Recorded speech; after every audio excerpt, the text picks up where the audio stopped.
Si vous êtes sprinter et que vous passez bien les bosses, alors cette étape de Bilbao était pour vous. Dans la plus grande ville du Pays Basque, les Orica Bike Exchange sont allés glaner leur deuxième succès dans cette Vuelta grâce au Belge Jens Keukeler. Deuxième succès pour lui cette saison après une étape du Tour de Slovénie. Avec les profils d'étapes qui viennent, Keukeler pourrait de nouveau être à la fête dans les prochains jours.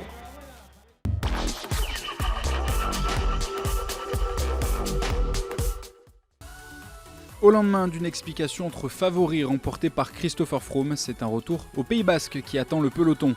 Départ de Los Corrales de Buelna, direction Bilbao, 193 km au programme, 4 cols à escalader, dont un deuxième catégorie à 2 reprises lors du circuit final autour de la capitale de Biscaye. Les baroudeurs apprécieront. Un début d'étape nerveux où le peloton décide de ne pas laisser sortir. Il faut attendre plus de 70 km pour voir l'échappée du jour se dessiner. 7 hommes en tête avec notamment Peter Kino, le Britannique de la Sky, et son coéquipier David Lopez Garcia. 7 coureurs puis 6, le Colombien Darwin Atapuma a tombé dans une descente et lui repris par le peloton, dont la formation Movistar de Nairo Quintana contrôle l'allure. Les coureurs arrivent dans les faubourgs de Bilbao sur le circuit final.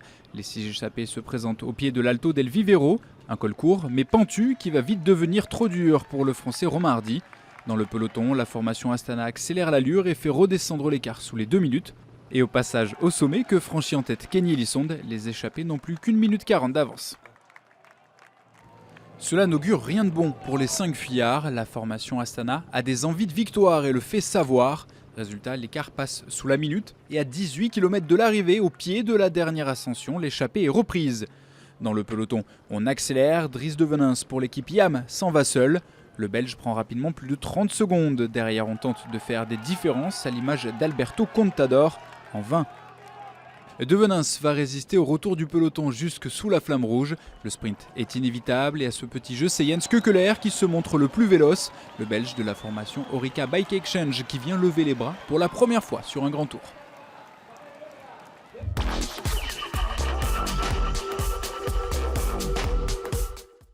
Je me sentais vraiment bien ces derniers jours. Je savais que l'étape serait difficile. Mon directeur sportif, Neil Stephens, m'avait dit que je pouvais passer la bosse. Je n'étais pas particulièrement bien dans l'ascension finale, mais un petit peu comme tout le monde. Après, j'étais confiant pour le sprint, mais vraiment gagner, c'est merveilleux.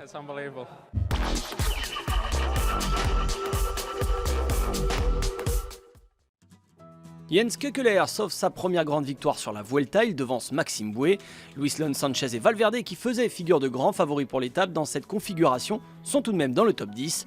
Au général, pas de changement notoire, à noter que Louis Mentiès, Darwin Atapuma ou encore TJ Van Garderen, encore une fois en grande difficulté aujourd'hui, n'ont pas terminé dans le peloton.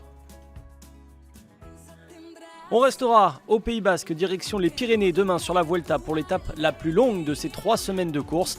Bilbao, Urdache, Dancharinea, 213 km au programme et un parcours vallonné avec des passages en France et un tracé favorable aux baroudeurs.